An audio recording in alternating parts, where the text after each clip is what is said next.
Hi, Tita AJ. Congrats. Ang tanda mo na. Graduate ka na.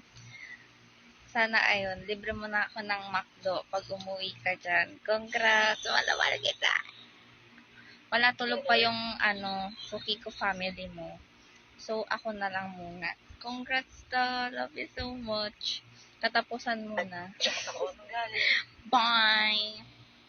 Hello, pinasaj Puki ko. Congrats. Katapusan mo na.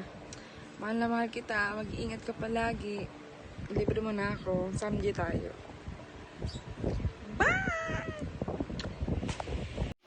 Hi, teenagers! Congrats! More power! God bless! Go, go, go! Surprise! Kasi, ang dami kasi nagre-request sa akin na gumawa daw ako ng VM para sa'yo sa pagtatapos mo bukas. So, nakukulitan na ako sa kanila. Kaya, sige na nga, gawan ko na lang ng VM. Nakakainis. Ang kulit. Paulit-ulit. Try lang. Char lang. Ang tawag dito? Pang maalaala kasi, balita ko pang maalaala kasi yung story ng graduation. So, naman yun. Ang masasabi ko lang doon ay maraming mga istorya ng buhay ang malulungkot. Okay? Kahit na malungkot yon,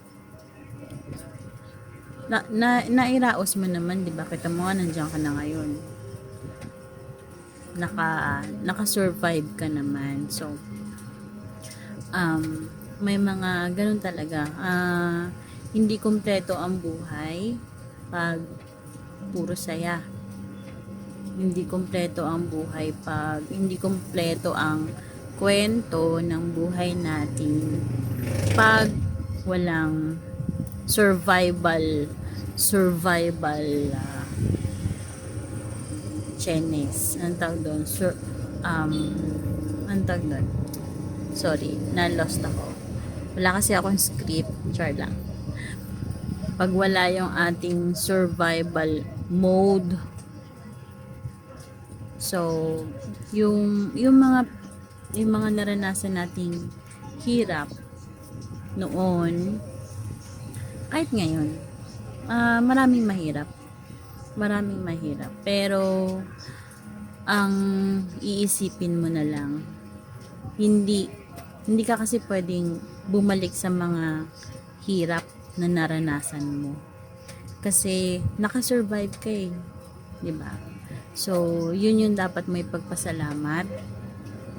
Kasi, ibig sabihin na nakasurvive ka, mahal ka ni Lord. Kahit na mahirap, may mga bagay na talagang mahirap tanggapin.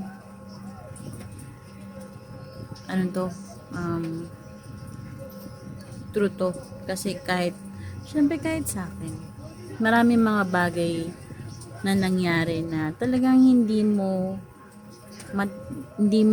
may isip bakit nangyari. Tapos may mga wishes tayo na hindi ina-approve, hindi natin nakukuha. Pero hindi kasi tayo pwedeng mag-stay doon sa mga bagay na hindi natin nakukuha, or doon sa mga bagay na makakapagpalungkot sa atin. Kasi paano tayo magiging masaya? Diba? Tsaka naman yan eh, naniniwala naman ako na balance naman yung buhay. Kasi kahit may mga lungkot, malamang may mga masasaya din, no? Kaya ka nga nakakatawa eh, kasi masaya ka. So, ibig sabihin, uplifted pa rin yung spirit mo. Kahit nasadlak ka, kahit nasasadlak ka sa trials, ganun talaga. Kasama sa buhay ang mga trials. Walang, naniniwala kasi ako na walang taong hindi dumaan or hindi dumadaan sa mga trials. Kasi lahat tayo may mga trials. Iba-iba lang tayo ng level. Since pag naisip natin yung moment na yon na talagang sobrang lungkot versus ngayon, kung hindi man talaga ganun kasaya, at least hindi ka na ganun kalungkot. So, ibig sabihin, nakasurvive ka. Nai-survive mo. Kaya, yun yung dapat ipagpasalamat natin kay Lord. Kasi na-survive. Diba? Na-survive natin. Ganun talaga eh. Hindi natin yan maano. Kahit ako marami akong question. Kahit ako marami akong pagkakataon na parang questionin mo talaga siya eh. Bakit? Diba? Kaya lang wala eh. Sabi nga sa TikTok,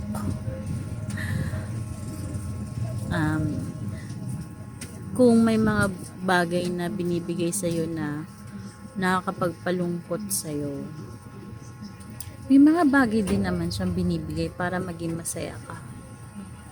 Pero totoo naman talaga yun. Kasi katulad ng kung meron mang nang stress sa akin sa office, may mga tao din naman nagpapasaya sa akin sa office.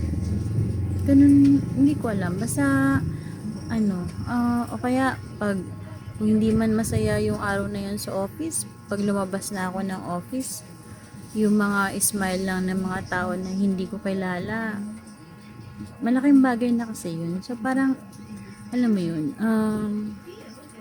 tapos, lalo na pag sa MRT, siksikan, may mga chances naman na may mga taong nagbibigay ng space para makasingit ka dun. So, alam mo yun, little things talaga. Yun yung magiging magiging realization mo na hindi talaga lahat. Hindi, siguro, may araw na lugmok ka talaga. So, parang depressed ka talaga. So, parang pinagtakluban ka na ng langit at lupa. Pero, may araw na susuko ka eh. Meron talaga. So, pag feeling mo susuko ka na, iyak mo lang. Kasi,